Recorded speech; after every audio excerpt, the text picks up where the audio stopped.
Detective Comics 1075, Ram V and Francesco Francavilla on the art, which is a nice surprise to see. Always nice to see Francavilla doing superhero stuff. Yeah. There was a dodgy face like 2 or 3 pages in, yes, which I'll have to point out, but by and large, his art is very aesthetically pleasing. It's got a good tone to it, and colors pop. You know, the way that man uses oranges against black is unparalleled. Also makes the purples really pop, like those that branch, the darker blues and stuff too. It's just Yeah, it's on the second page. It's this flashback of the cop in the burning building, and it's the panel where he's with Batman, and his face looks grotesque. It's like something like a child would draw, and that sounds really insulting, but the rest of the art is fantastic, so please do not take this as an insult, Mr. I mean, Francavilla. It would have been an insult if you said it looks like something Tom King would have drawn. No, it looks better than that, at least. Which is, it's a low bar, but yeah. It is what it is. But yeah, the framing device a lot of this issue is this cop, Fielding, something like that, his name? But he's talking to his partner, and explaining what happened to him and why he spent some time in Arkham because all this fear toxin that he ingested and the day that Batman saved him.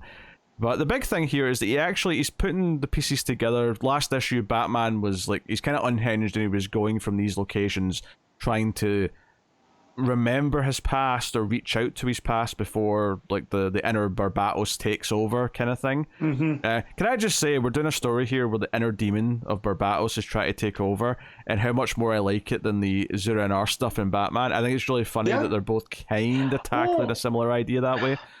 Well, because I feel like the thing with Barbatos is not just because it was established before, but it is almost like Bruce's trauma, whereas I feel like Zura and R, the whole idea that was a mentality that Bruce put into himself. You know, there's almost like a fate and mythics sense to Barbatos. Yeah, but it's a very similar concept. Like really, both of them shouldn't exist. Like, only one should really exist. But we've had these two different kind of takes on, like, the inner dark side of Batman kind of thing. And Zura and R, did get created first. I mean, that's the older one, but... Right. I think this Barbatos stuff here has been handled much better. But anyway, so Batman was going around all these locations, and our detective here, he was kind of like linking them up and like connecting them all to Wayne. In this issue, he actually straight up just like gets to the conclusion that this seems like a personal thing. He gets to the theory that Bruce Wayne is Batman, and meanwhile we get Batman in Crime Alley crying in the rain, imagine that he's talking to his younger self and hands off his younger self to the Bat. Like, that panel of this, like, adult, when I say adult, I mean human-sized Bat, with his hand in the back of young Bruce's head, almost smiling back at Batman, like, yes, I'll take him now, he'll become you, do not worry. He's really, in good hands. Yeah, really good stuff.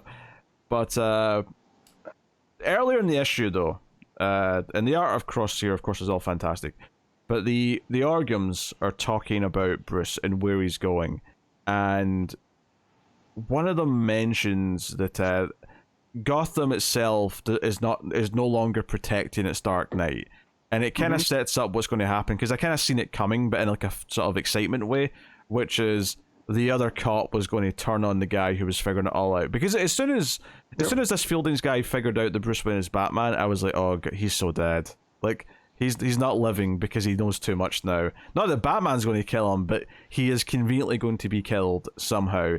And sure enough, it's his partner who shoots him because he's getting too close to the answers, and calls the Orgums and says, okay, we found him. He's crying at the Wayne gravestones outside the manor. And complete mental breakdown from Bruce. Oh yeah, he's lost it. He's barely struggling to stay on here. And what's interesting is at the end of this issue, when Arzen shows up and unmasks Batman and realizes that it's Bruce Wayne, he has this interesting thing where he's like, oh, we have to hang Batman. But he kind of ponders, like, is there any way to save Bruce Wayne? And it makes me wonder if he's going to do some sort of public execution of Batman, but it's not actually going to be physically Bruce that's in the outfit. Right, because then like he that. remembers the betrayal of his father by Ra's al Ghul. Yeah, yeah, yeah. Right, and He he's like, flashes "What type back. of man? What type of man would I be to turn on my friend?" He also remembers the tree. Remember the tree that Yep. was burned And down that to like destroy the whole to garden. bend him to his mom's will, right? And so it definitely adds a wrinkle into this Orgum plan, right? Because now it's almost put the doubt of their plan into Arzen himself, by seeing who Batman is. So which I was not expecting, right? Because the way that he's been, the way that we've seen him last, right? He's all amped up on the asthma himself, or whatever makes them look like monsters. So him to have this lucidity here was a nice wrinkle for Manvi. Yeah, and plus he's set up this guy's backstory enough that we kind of like get what it's harkening back to and why he feels some kind of sympathy and all that. And I think we'll just talk about the backup here as well, which very neatly ties into like the themes that the main story's playing with. It's basically right after the death of the parents. It's like Alfred taking Bruce home, but it's mirrored with this sort of otherworldly kind of version of it where it's Alfred being the human character who's reaching out to Bruce to try and help him sort of like deal with what he's going through, and then in this otherworldly version it's Barbatos who's lending out a hand to Bruce. And the way this is done is that you get a page with Bruce and Alfred, and then you get another page with the exact same layout but in this other world, in his head or whatever you want to call it, where the Bat Demon Barbatos is offering the same help and putting out his hand in the same way that Alfred is, but the narration is very different. It's all about like conquering and using this anger and fear and rage to do something, whereas obviously Alfred's is a lot more compassionate. It's about moving on, it's about coming through this stronger. And it really, the whole idea is about this this idea that inside Bruce there's this pull between the human side that Alfred was keeping alive the entire time and the pure like rage that was created by the murder of his parents, and that's kind of what Barbatos is representing here. Well, it's the importance that Alfred was his anchor. Yeah, right? yeah, and he's not got that anymore. Yeah, right, and now that's missing. He's kind of adrift, and that's where Ram V started. I know Waters did this backup, but it plays in with Ram V, adding the idea that Bruce was having like panic attacks and anxiety, right, at the beginning of this run before all the Orgum stuff kicked in. And it just goes that maybe he does need that anchor that ties him, because being this pure vengeance only has led him to this emotional breakdown at his parents' grave. Yeah. And on this subject, this is Dan Waters doing the backup. It's Aaron Campbell doing the art. And the art. Credit to Aaron Campbell, because following up Francavilla and not feeling like a step down is impressive, because the art here is gorgeous in this backup. It's so different too than there's a painted quality to it. It's because Francavilla is such a flat color dude, right? He's everything's very flat, cut out kind of stuff. Feels very pulpy. Then you get to this art at the back, and it's so detailed and shaded, and like you say, painted. Lots of shadows, all these kind of things. Very, very, very pretty. Yeah, and then just the difference in the tones of the Bruce and Alfred pages compared to Bruce and the Bat Demon, right? There's a dark, like a shadowiness in the Alfred pages that make it seem more like real life. And then there's like this bright, like it's almost as if Barbatos is emanating light. And so it gives it this washed out, dreamlike, ethereal. It's very, very well handled. It feels almost Lovecraftian. It feels like he's getting messages from something beyond. It's just internal, but it kind of has that vibe to it.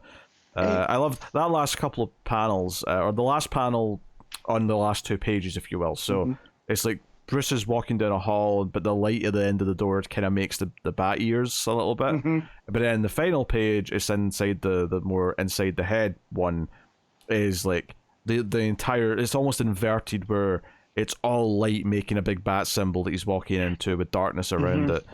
And I suppose you could argue there's some sort of parallel there of walking into the light or something. I don't know. He's going, it's almost like Bruce is emanating the light into the darkness, right? Whereas here he's walking out of the darkness into the light. Here he is the light, and that's kind of what Batman was for Gotham. That's a nice, that's a nice point. Yeah.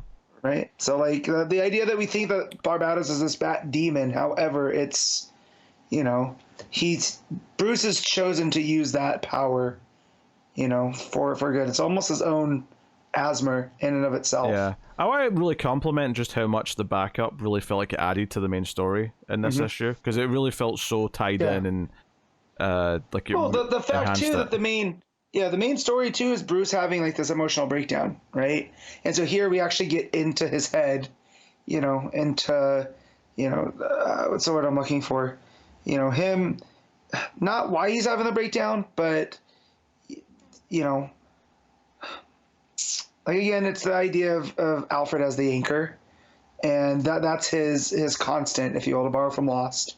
Well, I mean, right? I think if you tie it into the main story, the thing that really connects it, apart from the fact that we're just dealing with this inner struggle with Batman, is that we get that scene where it's the Bat leading the young Bruce away from the crime scene. It's not Alfred who's walking away in that scene in the main story. It's this Bat. So that's like this tether into the backup, which just enhances that idea further and says it's almost like it takes that moment and says, okay, this is what that moment was really saying, and sort of exploring it further. And it's such a surreal moment, obviously, because it's all this stuff in Batman's head, that it actually does benefit from the extra analysis and exploration.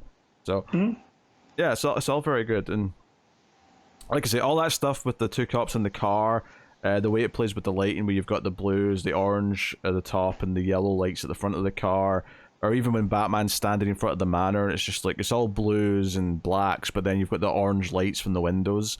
It's all just so goddamn pretty. It's very, very easy to get in. And the villain cop is always easy to distinguish, because once he actually makes his heel turn and shoots his partner, all of a sudden the coloring, because he's always had blonde hair, but the coloring from that point on, the blonde hair is like lit up like really bright, so he's always sticking out as this kind of it kind of reminded me of Frank Miller's Sin City, right, when he would put certain colors to accentuate the characters, and I wonder if that was on purpose or just a stylistic. Well, I think Francavilla to break up the page here. Well, part of that, but I think it's emphasizing the blonde hair after he's become a villain, and then once the Argums show up, like, they're bathed in yellow light, like, especially Arzen, when he shows up, because they're lit by the car headlights, they're all bathed in yellow. So I think he's really playing with this idea that yellow here means, you know, indicates a villain of some kind. Like corruption of some kind. Yeah, we should also mention that the Eye Lady one, who's, I can't remember either names. Shavad. There you go.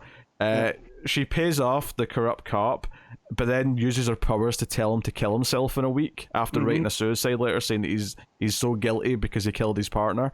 And I'm like, damn. And he just says yes, because it's a superpower. He can't do anything about it. He just has to accept it. So I think that was a really nice dark little bit here at the end of the story. I think it was so good. I'm really enjoying this arc, and what we now know seems to be the final, well, maybe not the final part of the whole Arzen thing, but it feels like we're really playing on everything that the book's been setting up since Ram V started his entire run. And I'm really digging this this inner struggle with Batman, and it's such a cold hard difference to the main Batman book, which is kind of doing the same thing in a very different way right now. But because this is built up to it and really set up like why he's having this crisis of like personality, and like how the villains are playing on that crisis, as opposed to just, you know, we're thrown in, oh, Vandal Savage is here now, and there's a battle with Catwoman for the you know, the heart of Gotham City, all that shit. This actually feels like it's all been set up in a way that I can really enjoy what it's saying by using all these elements. And on top of that, it's a gorgeous issue. So all right. Well, what are you rating Detective Comics then? I'm giving this an 8.5. I think I have to go 9 for me. 9 out of 10 for Detective. Quite comfortably.